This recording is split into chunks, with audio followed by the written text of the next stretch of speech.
friends, welcome to Kumari Special. இன்னைக்கு வீட்லயே ரொம்ப ஈஸியா நமக்கு பிடிச்ச வெஜிடபிள்ஸ் வச்சு சூப்பரான ஒரு கட்லெட் எப்படி பண்ணலாம் அப்படிங்கறத தான் இந்த வீடியோல பார்க்க போறோம்.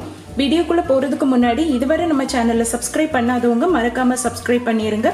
மேலும் லேட்டஸ்ட் நோட்டிபிகேஷன்ஸ்க்கு பக்கத்துல உள்ள பெல் ஐகான் பட்டனையும் கிளிக் பண்ணிருங்க. வாங்க எப்படி ரொம்ப ஈஸியா ரொம்பவே ஹெல்தியான வெஜ் கட்லெட் பண்ணலாம் அப்படிங்கறத பார்க்கலாம்.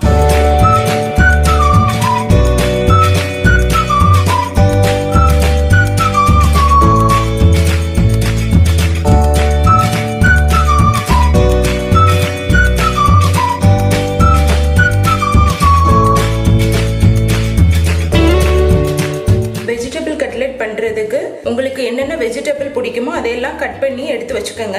நான் இந்த வெஜ் கட்லெட் பண்றதுக்கு ஒரு 2 பெரிய உருளைக்கிழங்கு இப்படி தோல்லாம் நீக்கிட்டு அதை கட் பண்ணி வச்சிருக்கேன். கூடவே ஒரு கப் அளவு கேரட், ஒரு கப் அளவு பீன்ஸ், ஒரு அரை கப் அளவு பட்டாணி வந்து இது ஃப்ரெஷ் பட்டாணி எடுத்திருக்கேன். உங்களுக்கு ஃப்ரெஷ்ஷாக உள்ள பட்டாணி கிடைக்கலன்னா நீங்கள் அதுக்கு பதிலாக அந்த காஞ்ச பட்டாணியை நல்லா ஒரு 8 hours தண்ணியில் ஊற போட்டு அதுக்கப்புறம் தண்ணியெல்லாம் வடிகட்டிட்டு எடுத்து வச்சுக்கோங்க. கூடவே 2 பச்சை மிளகாய் எடுத்திருக்கேன். இந்தந்த வெஜிடபிள் தான் எடுக்கணும்னு இல்லை, உங்களுக்கு பிடிச்ச வெஜிடபிள்ஸை எடுத்துக்கோங்க. இது கூட நீங்கள் வெங்காயம், காலிஃப்ளவர் இப்படி எந்த வெஜிடபிள் வேணாலும் கூட ஆட் பண்ணிக்கலாம். இப்போ இந்த கட் பண்ணி வச்ச வெஜிடபிள்ஸ் எல்லாம் நல்லா வேக வச்சு எடுத்துடலாம். நான் வேக வைக்கிறதுக்கு இன்னைக்கு ஸ்டீமர் எடுத்திருக்கேன். உங்ககிட்ட ஸ்டீமர் இல்லைன்னா நீங்க இட்லி தட்டில் வச்சு வேக வைக்கலாம். இல்லைன்னா ப்ரெஷர் குக்கர்ல ஒரு அரை கப் அளவு தண்ணி ஊற்றி மீடியம் ஃப்ளேம்ல 2 விசில் விட்டு வேக வச்சு எடுத்துருங்க.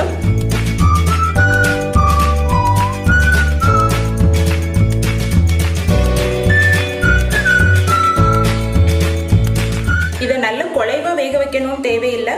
லைட்டா அந்த கலர்லாம் சேஞ்ச் ஆகி வர ஒரு 10 இருந்து 15 நிமிஷம் வரை நல்லா வேக வச்சு எடுத்துடலாம்.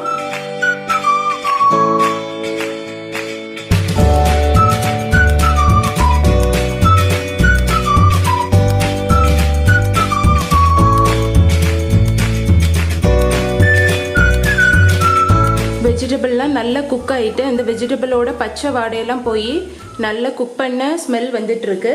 இனி ஸ்டவ் ஆஃப் பண்ணிடலாம். இந்த வேக வச்ச வெஜிடபிள்ஸ்லாம் ஒரு 10 நிமிஷம் அப்படி இருக்கட்டும். அதுக்கப்புறம் எடுத்து கட்லெட்டுக்கு தேவையான பேட்டிஸ் எல்லாம் ரெடி பண்ணலாம். இப்போ வேக வச்ச வெஜிடபிள்ஸ் எல்லாம் வேற ஒரு பவுலுக்கு மாத்திரலாம். வேக வச்ச காய்கறிகளை எல்லாம் ஒரு மேஷர் வச்சோ அல்லது ஏதாவது உடன் ஸ்பூன் வச்சோ நல்லா மசிச்சிடலாம்.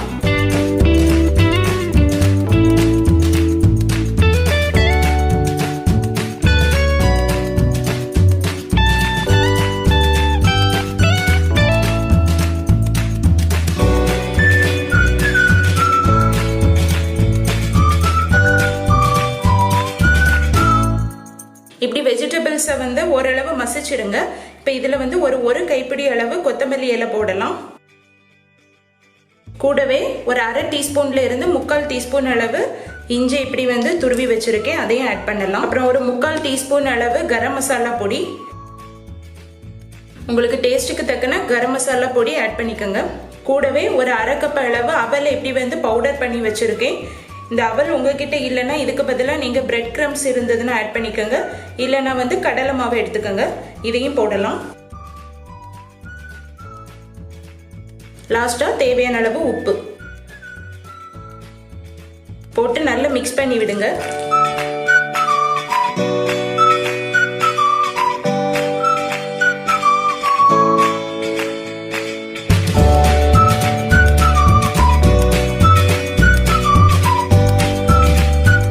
நான் காரமான 2 பச்சை மிளகாய் ஆட் பண்ணதுனால வேற வத்தல் பொடியோ வேற ஒரு பொடியும் ஆட் பண்ணல.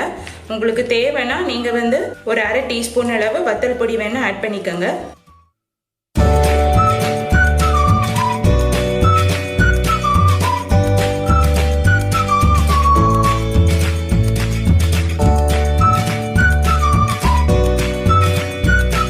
இப்படி நல்லா மிக்ஸ் பண்ணியாச்சு. இனி கட்லெட்டுக்கு தேவையான பேட்டிஸ் ரெடி பண்ணலாம். இப்போ கையில் கொஞ்சமாக இப்படி தண்ணி தடவிக்கங்க. தண்ணி தடவிட்டு குட்டி லெமன் சைஸ் அளவுக்கு உங்களுக்கு கட்லெட் எந்த அளவு தேவையோ அந்த அளவு சின்ன லெமன் சைஸ் அளவுக்கு லைட்டாக உருண்டை பிடிச்சிக்கோங்க. இந்த பாமில் வச்சுட்டு லைட்டாக அப்படி கட்லெட்டு ஷேப்புக்கு அதை நல்லா விரித்து எடுத்துருங்க. இந்த மாதிரி ஷேப்பில் எல்லா வெஜிடபிள்லையும் பேட்டிஸ் ரெடி பண்ணிடலாம்.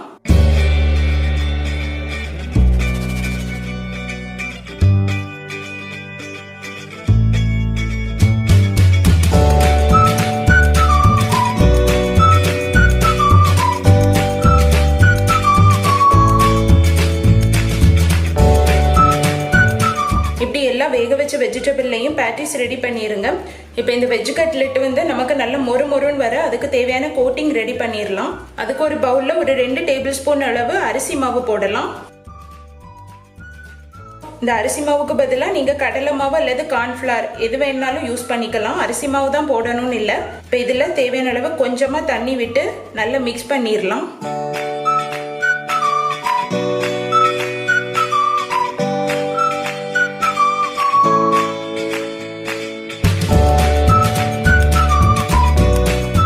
நெக்ஸ்ட் ஒரு பிளேட்ல ஒரு 1/2 கப் அளவு பிரெட் கிரம்ஸ் எடுத்திருக்கேன். பிரெட் கிரம்ஸ் உங்ககிட்ட இல்லைன்னா அதுக்கு பதிலாக வந்து அவல் இருந்ததுன்னா அவலையும் பவுடர் பண்ணி எடுத்துக்கலாம். இப்போ நல்லா வந்து மொறு மொறுன்னு வரும். இப்போ நம்ம ரெடி பண்ணி வச்சிருக்க இந்த பேட்டிஸை எடுத்துக்கோங்க. இப்போ இதில் ஃபர்ஸ்ட் வந்து இந்த அரிசி மாவில் லைட்டாக வந்து டிப் பண்ணிக்கோங்க. அப்புறம் இந்த பிரெட் கிரம்ஸில் போட்டு லைட்டாக வந்து பரட்டிடலாம். இனி இதை தனியாக எடுத்து வச்சிடலாம். இப்படி எல்லா பேட்டிஸ்லையும் பண்ணிடலாம்.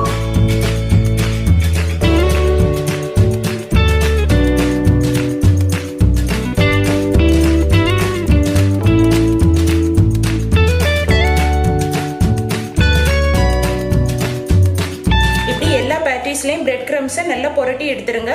இனி வந்து கட்லெட்டை ஃப்ரை பண்ணி எடுத்துடலாம். இப்போ ஒரு பேன்ல ஒரு 2 டேபிள் ஸ்பூன் அளவு ஆயில் விடலாம்.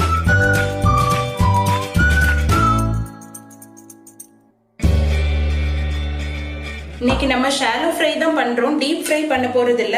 ஆல்ரெடி வந்து காய்கறிகளை வந்து வேக வச்சதுனால லைட்டா ஃப்ரை பண்ணி எடுத்தா போதும். எண்ணெய் லைட்டா சூடானதும் ஸ்டவ்வை வந்து மீடியம் லோல வச்சிருங்க. இப்ப நம்ம ரெடி பண்ணி வச்சிருக்க பேட்டிஸை 1 by 1 போடலாம்.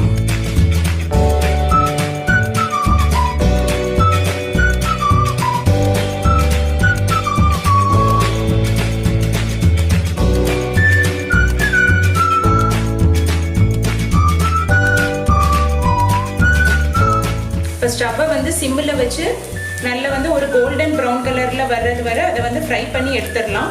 ஒரு பக்கம் ஃப்ரை ஆனதும் மறுபக்கம் திருப்பி போடலாம்.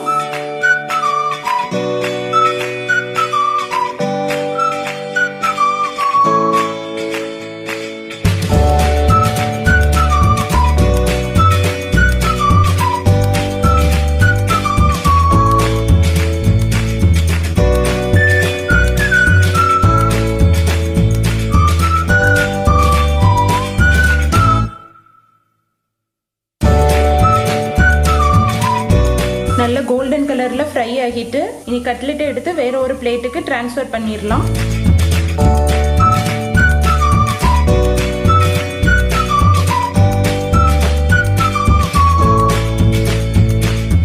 இப்படியே மீதி உள்ள பேட்டிஸையும் ஃப்ரை பண்ணி எடுத்துடலாம்.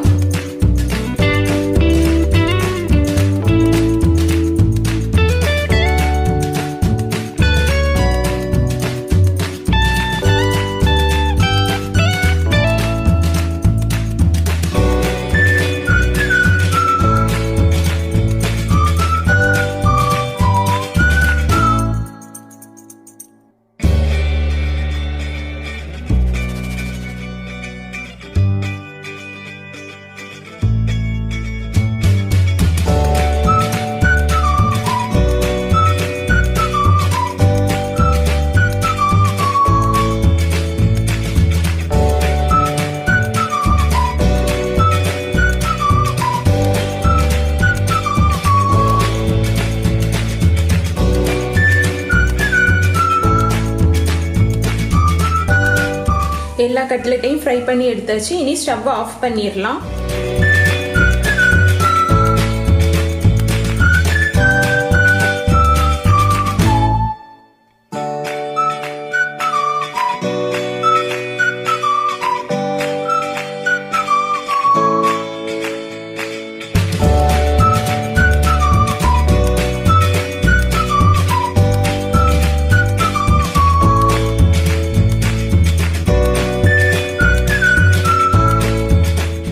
ஈஸியாக வீட்லேயே ஒரு ஈவினிங் ஸ்நாக் ரெடி பண்ணியாச்சு. இந்த வெஜ் கட்லெட் கூட நம்ம டொமேட்டோ கெச்சப் அல்லது கிரீன் சட்னி வச்சு சாப்பிடும்போது செமையாக இருக்கும். நீங்களும் வீட்டில் இதே மெத்தடில் ட்ரை பண்ணி பார்த்துட்டு எப்படி வந்திருக்குன்னு சொல்லுங்கள். இந்த வீடியோ உங்களுக்கு பிடிச்சிருந்ததுன்னா லைக் பண்ணுங்கள், ஷேர் பண்ணுங்கள், மறக்காமல் குமரி ஸ்பெஷலுக்கு சப்ஸ்கிரைப் பண்ணுங்கள். இன்னும் சூப்பரான ரெசிபியோட நெக்ஸ்ட் வீடியோவில் மீட் பண்ணலாம். ஹெல்த்தியாக சாப்பிடுங்க, ஹாப்பியாக இருங்க. டாடா, பாய்.